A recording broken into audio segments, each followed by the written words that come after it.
¿Qué fue, mi gente? Es John Atwood. En esta oportunidad tenemos que hablar de lo que pasó cuando J.D. Vance dejó en absoluta evidencia a una periodista de New York Times. Le ganó básicamente en su propio juego, como están a punto de ver. Esta periodista solo quería obtener algo que pudiese utilizar para un titular de su reportaje, pero J.D. Vance no se lo permitió. Sin embargo, primero les quiero mostrar una controversia en curso que tiene que ver con Donald Trump y unos comentarios que él hizo mientras que estaba haciendo un evento en Detroit, en Michigan, porque los comentarios han sido tildados de algunos de comentarios racistas, ¿ok? Entonces vamos a ver primero qué fue lo que dijo y después vamos a ver un poco del contexto. Scott, speaking of insults, there was a pretty clear one today that came out of Detroit. Donald Trump was there speaking in Detroit, and this is what he had to say about Detroit. The whole country is going to be like, you want to know the truth? It'll be like Detroit. Our whole country will end up being like Detroit if she's your president. You're going to have a mess on your hands. She destroyed San Francisco. She destroyed, along with Newsom, California. And we're not going to let her do that to this country. We're not going to let it happen. I mean, it literally says Detroit Economic Club on the lectern that he's speaking in front of. But Scott, and the bigger point, one, I can't imagine if Harris said that in Wisconsin, rural Wisconsin, was that critical that it would just kind of pass by. But Michigan obviously is a state that Trump needs. He won it in 2016, lost it in 2020. He could be getting votes in the area that he's criticizing. Yeah, it is a constant Republican refrain for many years that these large American cities that have decades of history of electing Democrats and that then have poor economic outcomes or poor crime outcomes or poor education outcomes, it's because of the local leadership. And so I think the point he was making is maybe we could do something different than just keep electing the same Democrats who've hurt these cities. Donald Trump wanted to say, Detroit equals black. That was a code word that he just did. And I would say, if you go to the city of Detroit, the revitalization of downtown Detroit has been pretty substantial. Is it all the way back to where it was when it was booming? No, but the investment in local Detroit is real. And you just said insulting the people you want to have vote. I think that's an insult from the own candidate. Yeah. Ok, entonces miren, empezando con el hecho de que Donald Trump, según las más recientes encuestas, está liderando a Kamala Harris en Michigan, ¿ok? Así que ya para empezar por allí, creo que Donald Trump sabe lo que está haciendo con el manejo de esta campaña. Que no se preocupen, porque supuestamente la discusión es, ay no, ¿por qué Donald Trump está haciendo algo que le está quitando votos? Si estas personas realmente pensaran que los comentarios de Donald Trump le están haciendo perder votos en Michigan, ¿ustedes creen que estarían criticando los comentarios? Estarían aupando porque Donald Trump hiciera más comentarios como estos en todos los estados a los que él va a hacer rallies, ¿ok? La razón por la que lo están haciendo es porque están tratando de crear una controversia una vez más de que la única razón por la que Donald Trump pudiese decir que terminar como Detroit no es algo bueno es porque Detroit tiene una población afroamericana bastante grande. No pudiese tener absolutamente nada que ver con el hecho de que Detroit también, según un reportaje que salió hace 5 días, ocupa el segundo lugar de la ciudad menos segura de Estados Unidos, ¿ok? Esto según una investigación hecha por Wallet Hub y publicada por Metro Times. Entonces, no pudiese ser por eso, no, tiene que ser por el hecho de que Donald Trump es un terrible y horrible racista. Y después Caitlin Collins menciona, Donald Trump está diciendo esto sobre Detroit, pero detrás de él literalmente dice que él está en Detroit. Quizás sea por eso, que es una línea eficaz, porque le estás hablando a personas que saben que, a diferencia de lo que ustedes quieren decir, que no, Detroit en realidad está como Dubái, ¿ok? Que ese no es la realidad del ciudadano promedio, ¿ok? Que Detroit es uno de los peores lugares en la actualidad desde muchos puntos de vista distintos en los cuales se puede vivir en Estados Unidos. Entonces, para la persona promedio que tiene que vivir en dicho lugar, saben perfectamente bien que lo que está diciendo Donald Trump es cierto y les gustaría tener la posibilidad de volver a llevar o volver a ser Detroit grande otra vez, ¿ok? Entonces, ¿saben quién definitivamente no va a ser Detroit grande otra vez? Pues la gobernadora de Michigan, Gretchen Whitmer, quien tuvo esto que decir sobre los comentarios de Trump.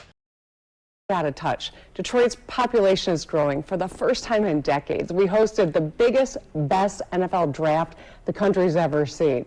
The Lions and the Tigers are kicking, behind, and we are seeing a resurgence in manufacturing thanks to the Biden-Harris administration. So there's so much good stuff going on in Detroit. And so for Donald Trump to come in and crap all over the city shows he's out of touch, he's dangerous, and he's full of it.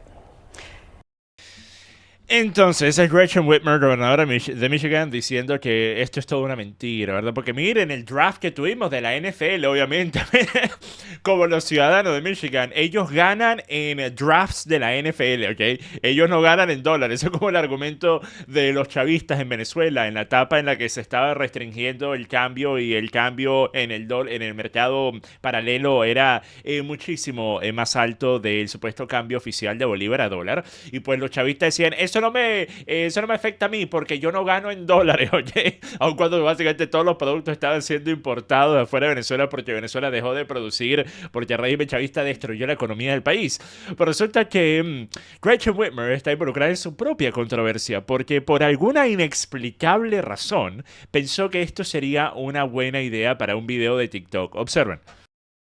For taking part in a viral Instagram video where she places a chip in the mouth of liberal podcaster Liz Plank, who accepts it while on her knees. Many Catholics are saying it's a clear shot at the sacrament of Holy Communion. I was an elder in my church, just recently retired from that. And serving Holy Communion is one of the most sacred things that we do. And when I saw that video, I was dumbfounded by what on earth the governor thought that she was doing with that. I mean, it felt to me, and I've heard this from a lot of my friends from around Macomb County here today, who felt that she was mocking Holy Communion. After Plank accepts the chip, the camera moves over to the governor, who's wearing a camo-style Harris Walz campaign hat. Fox 2 requested a statement from the governor's office and have not received one yet. However, Democratic sources with knowledge of Whitmer's participation in the video say it refers to a viral TikTok challenge called The Dilemma, where one person awkwardly feeds a friend of theirs on camera, but Roe isn't buying it. I mean, that's just wrong. Ok, miren, solo vuelvo y menciono lo que he dicho durante tantos años. Realmente la izquierda no sabe hacer memes. No sabe hacer comedia, a menos de que sea de forma no intencional, ¿ok? Cada vez que tratan de ser cómicos, cada vez que tratan de participar en algún trend viral, lo único que hacen es parecer tan extraños y tan desconectados, ¿ok? Una cosa realmente sorprendente, ¿ok? Ahora, miren. Vamos a pasar entonces a la entrevista que le hicieron a J.D. Vance para New York Times. Primero vamos a ver el segmento analizando la entrevista después en CNN. Escuchen lo que tienen que decir estas brillantes mentes de los medios de comunicación. Let's start with you. We watched it tonight several times. You gave Vance 5 opportunities to say Trump lost the election. What was going through your mind as he pushed back the second time, the third time, and on and on? I think one of the things that's really important to understand is this is one of the key questions of this election. We've seen in polls, we've seen over and over voters saying that democracy is also on the ballot. People are concerned about this issue. 2020 is on their minds, and Donald Trump has refused to acknowledge that he lost that election. J.D. Vance is a hair's breadth from becoming the vice president of this country, and so pressing him on this issue is important because we know over and over again that it is a lie, the big lie, at the center of what Donald Trump requires people around him to say. And so by pressing him over and over again, really there is just one question and there are 2 answers. The question was the one that I said, and the answer is yes or no. And the fact that he couldn't give a yes or no, I think is extremely telling. Ok, Lulu, ¿dónde estás tú para decirle ya sea a Kamala Harris o a Tim Walz que den una respuesta sí o no a cualquier pregunta? Porque nunca lo hacen. Cada pregunta que le hacen a Kamala Harris, ella te cuenta la historia de su vida, como ella la llevaban a la escuela a bicicleta y después ella iba y le compraban una chupeta y después cuando ella era de clase media y el verano que ella trabajó en McDonald's. Es una cosa que todos nosotros sabemos y lo hemos visto. Kamala Harris es incapaz de responder a una pregunta directamente. Pero aquí supuestamente la única persona que no lo hace es J.D. Vance. Entonces vamos a ver el intercambio, vamos a ver qué fue lo que pasó exactamente. Aquí está. Donald Trump lose the 2020 election. Let me ask you a question. Is it okay that big technology companies censored the Hunter Biden laptop story, which independent analysis have said cost Donald Trump millions of votes? Senator Vance, I'm going to ask you again. Did Donald Trump lose the 2020 election? Did big technology companies censor a story that independent studies have suggested would have cost Trump millions of votes? I think Senator that's the Vance, question. I'm going to ask you again, did Donald Trump lose the 2020 And I've answered your election? question with another question. You answer my question and I'll answer yours. I have asked this question repeatedly. It is something that is very important for the American people to know. There is no proof, legal or otherwise, that Donald Trump did not lose the 2020 election. You're repeating a slogan rather than engaging with what I'm saying, which is that when our own technology firms engage in industrial scale censorship, by the way, backed up by the federal government, in a way that independent studies suggest affect the votes, I'm worried about Americans who feel like there were problems in 2020. I'm not worried about this slogan that people throw. Well, every court case went this way.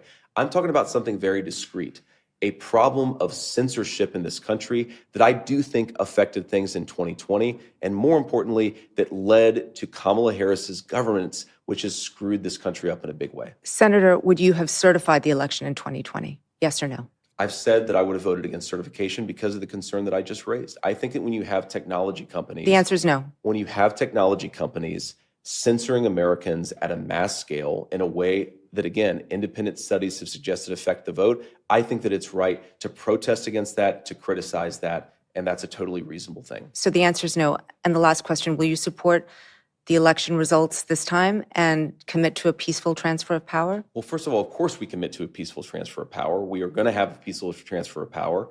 I, of course, believe that peaceful transfer of power is going to make Donald Trump the next president of the United States. But if there are problems, of course, in the same way that Democrats protested in 2004 and Donald Trump raised issues in 2020, we're going to make sure that this election counts, that every legal ballot is counted. We've filed almost 100 lawsuits at the RNC to try to ensure that every legal ballot has counted. I think you would maybe criticize that. We see that as an important effort to ensure election integrity, but certainly we're going to respect the results in 2024. And Entonces, miren, eso me pareció exactamente lo que J.D. Vance tenía que decir, porque este es el problema, miren, de por sí, estamos lidiando con medios de comunicación profundamente deshonestos, profundamente partidistas. Estamos lidiando con medios de comunicación que solo están tratando de obtener una titular donde van a sacar cualquier tipo de contexto. Por eso es que no quieren contexto. Por eso es que literalmente no quieren más que un sí o un no. No quieren contexto, no quieren una explicación, no quieren una justificación, no quieren mayor información. Es simplemente sí o no. Porque de eso se basa la clase reportaje, entre comillas, que hacen estos medios típicamente. Agarran un pequeño fragmento de lo que se ha dicho, dejan por fuera todo el contexto y hacen parecer que la persona dijo una cosa que realmente, si fuesen a escuchar el contexto completo en el cual se dijo, es totalmente distinta. ¿Okay? Entonces, J.D. Vance lo sabe y J.D. Vance no se lo permitió. Por esto esta periodista Lulu se molesta tanto, ¿verdad? Y dice, sí o no, sí o no. Y J.D. Vance se pregunta, miren, ¿qué vino primero, el huevo o la gallina? J.D. Vance dice, si tú me respondes sobre un tema que ocurrió antes de que se hubiese siquiera una necesidad de disputar el resultado electoral, que fue el tema de la censura evidente, ya reportada, ya inclusive acordada por varios de los ejecutivos de los medios de comunicación y de las redes sociales más grandes, incluyendo Mark Zuckerberg, quien dijo, por ejemplo, en el podcast de Joe Rogan, que el FBI lo había contactado para dejarle saber que había esta desinformación rusa que estaba a punto de salir, ¿ok? Entonces ya esto se ha aceptado, esto ya es algo demostrado, ¿ok?